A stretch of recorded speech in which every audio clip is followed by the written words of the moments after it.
Today we're talking about counterfeits, fakes, and reproductions.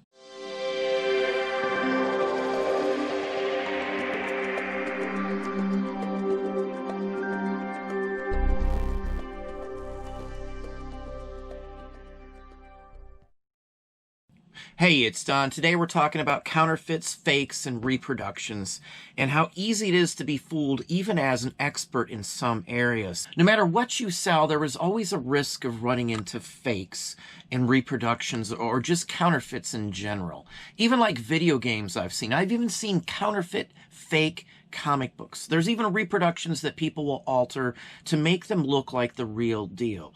So if something looks too good to be true, you better do a lot of homework to know for sure that what you are buying is the real deal.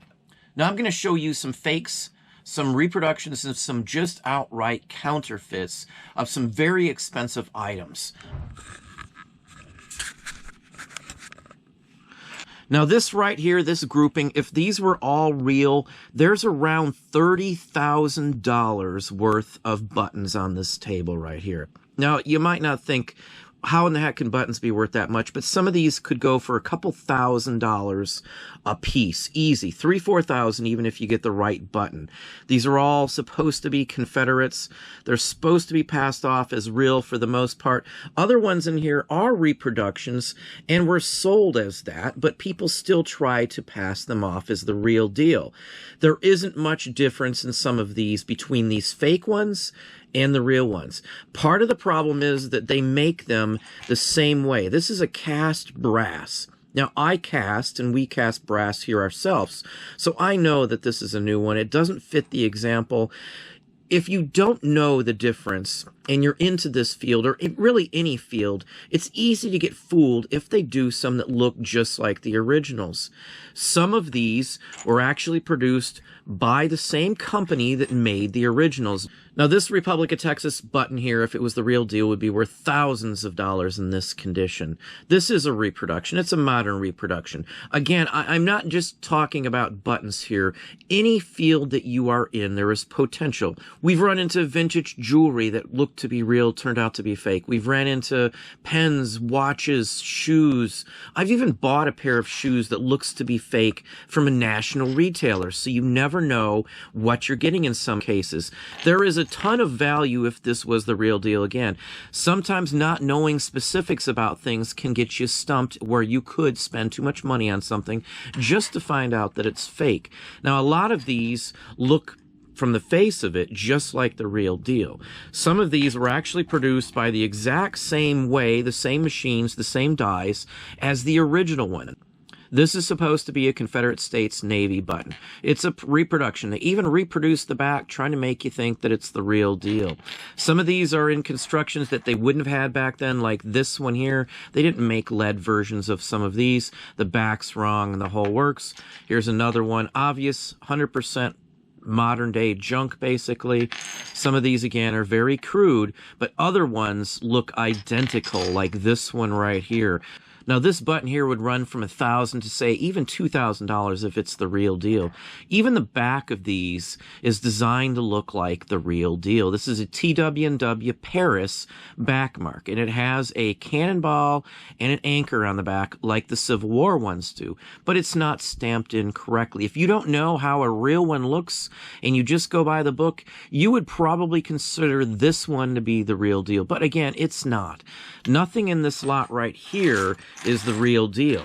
Now, I do have some real ones. This is one of the real ones. And it's really hard to tell the difference between this one and this one. This one's a fake, and you can't tell by the color or the looks of it in that way at all, because some of them were silver. This one could be dug, it could be dirty, it's been around for a long time, so you can't even judge by the cleanliness or the overall look in many cases on something like that. You just have to know the difference in some cases. If you don't, you're SOL.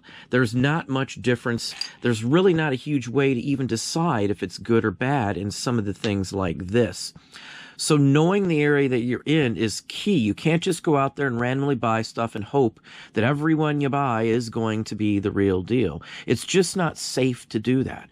Again, this would be around $30,000 of real items here. Again, here's another fake. So right here, I've got two fakes. This one, and a real one. This is the real deal. This is a couple grand probably in the condition it's in. It's non-dug. Very nice. It's a CS in a shield with the eagle there. These would be Confederate staff officer buttons worn by generals and officers across the board. Again, some of these could be worth some big money, like a Texas one or a Confederate artillery button, a Confederate engineering button. Like this one here, this one's made to look like the real deal. It has the right back and the whole works. But again, this is just a reproduction. Again, that's a real one. Here's a couple other real ones. Again, it's really hard to tell the difference between it. This one's the real deal here. I've got many others that aren't, but they look nearly identical. It's only a little matter of how it's written on the back and some of the construction aspects of it. Again, it doesn't matter how it looks, no matter what you're buying. The condition isn't always the factor. In fact, there's quite a few fakes on this one here. Way more fakes than the real deal, as you can see. All different types, but again, there's only one of these that's real, and that is this one here.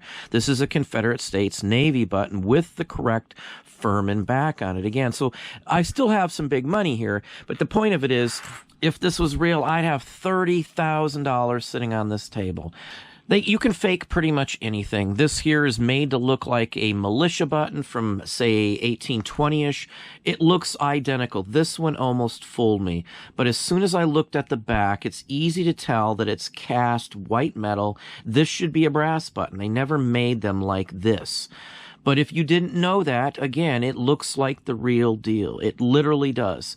Construction, shape, the stamping on the back is identical to the real deal. But again, as you can see, it's cast wrong. This should be a metal shank all the way. There shouldn't be any metal in the center or anything else like that. Now, a lot of these have little tiny details like that that distinguish them from the real deal. So you've got to know that sort of thing. Now, I know I'm showing you buttons today, but we're not just talking about buttons. I don't care what you sell, there are fakes out there. There's fakes of early comic books. There's reproductions that people have aged to make them look fake. They've removed a page, they've crossed something out, they've bleached some lettering out so you can't tell the reprint statement on it. There's all sorts of things like that.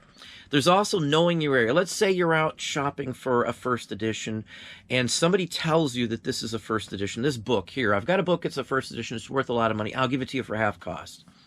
Well, if you don't know the exact details of a first edition, even if it says first edition in it, it could be a second, third, fourth printing in some cases. It's not necessarily a fake. It's not a counterfeit, but it is basically a later printing, or in some cases it could have been a reproduction. A lot of the vintage stuff that people try to pan off as the real deal could have said facsimile at one time, but they've obliterated it so they can con you with it. Again, there's a ton of money to be made by faking things. Whatever era you're in, there could be fakes. Coins, U.S. currency, there's a ton of fakes. Even fakes that were made in the 1820s and 30s, even fakes that were made in colonial times were still passed around back then. So you could run into a coin that looks real, looks good, looks like the real deal, and it turns out that it's a fake. It's just so old because it was fake so long ago that it resembles the real deal in every little aspect you could imagine, other than one tiny little thing. That's the difference in a lot of these. Now, we've been fooled before in many occasions. It takes due diligence to make sure that you're not getting conned. For us, even though I've been into, say, buttons for 20 plus years, close to 25 years, I still run across some that I'm not 100% sure on. I always set those aside. Unless you're 100% sure as well, don't be part of the problem and don't sell something unless you are sure 100% that it's the real deal. Now, if you sell something that's counterfeit, knowing or not, you could get yourself into some issues, some trouble as well. You could get a Vero, which we just talked about in the video yesterday. Again, I'll put a link up to the Vero video right here. You could get a Vero where eBay suspends you for selling something that's counterfeit, even if you didn't know it was counterfeit. Ignorance of the rules is no excuse. The same thing goes for ignorance of the law is no excuse. If you knew something was fake, but yet you just didn't put enough information to say it's as is, or you don't know, hoping that somebody will buy it as the real deal, that's still a little scrupulous in my book. You know, if you don't know, don't sell it like that. or specifically state that in there. I know the difference in this area for the most part. 99% of the time I can peg it right off the bat, real or not. But again, even if you've been in a field for a long time, always look into it before you shell out the big money on something. You could be wrong if you just don't dig into it enough. You just got to be careful. We are extremely cautious on anything. If we don't know, I don't sell it. Plain and simple. Don't risk your account over selling something like this. As well as when you are buying, don't waste your money either. Make sure you are positive that something is the real deal before you shell out any money. Even if it's 20, 30 bucks, that's 20 or 30 bucks you could have shelled out somewhere else if you come to find out that it's a fake item. I do all diligences I can. If it's an area that I don't know, I will literally send a picture to somebody while I'm still looking at it, hoping for a response, for somebody else to tell me their opinions on it. If I can get a consensus from several different people, I will invest some money into something. I don't like to take a chance, though. That's the point. Again, these all look good. To a collector or a novice or even a moderate collector, I could probably pan off half of those as the real deal. Something I would never do because, again, you got reputation and the whole works. In general, I don't sell any types of reproductions or restrikes or anything like that, unless I specifically state it everywhere in the condition box, the description box, and in the title very, very, very clearly. You got to do that. You can't take any chances. Some of this I may sell as reproductions and stuff. There's another thought on that too. A lot of people, when they find this sort of thing, will destroy them so that somebody else isn't conned by them. The problem with that is a lot of people can't afford the real deal, and they would just be happy to have one that resembles or looks identical, even if it's not the real deal, in their collection. So I don't really have a problem with selling some of them, but there's knockoffs that are intentionally made to fool somebody, without a doubt. Those ones I usually don't mess with. Like a recast, I will sell. It's easy enough to do your homework and figure out the difference between a recast and the real deal. Now, that goes for anything. Now, another thought on this too, counterfeits aren't always worthless. Let's say it's a colonial coin that was counterfeited in the 1700s, 1790s, when currency wasn't very available.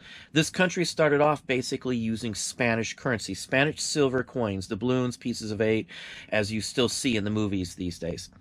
Those were counterfeited back then. In some cases, they were counterfeited with lesser grade silver.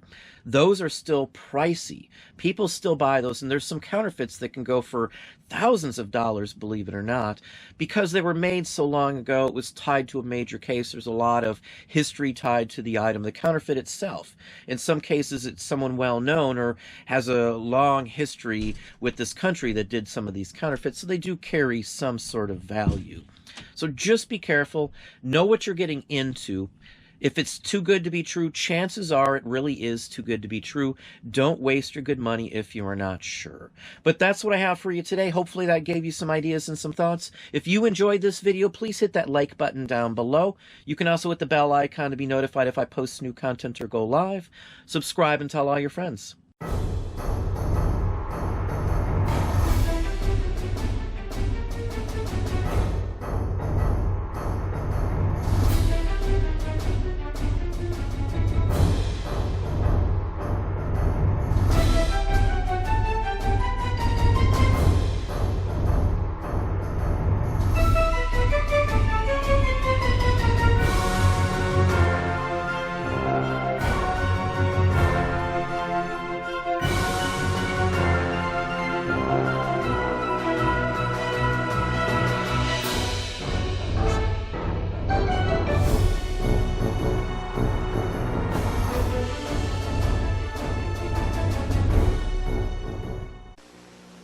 Dagobah sure is strange. Now, R2-D2, be careful. Uh-oh. Action figures each sold separately, like Luke Skywalker and new R2-D2 with sensor scope. R2, come out of there right now. Help me locate Yoda with your sensor scope. You found someone, I'd say. Your search is over, Luke. Ben Kenobi and Yoda. Learns quickly, edition Jedi. Yoda, new R2-D2, and other action figures each sold separately from Kenner's Star Wars, The Empire Strikes Back collection.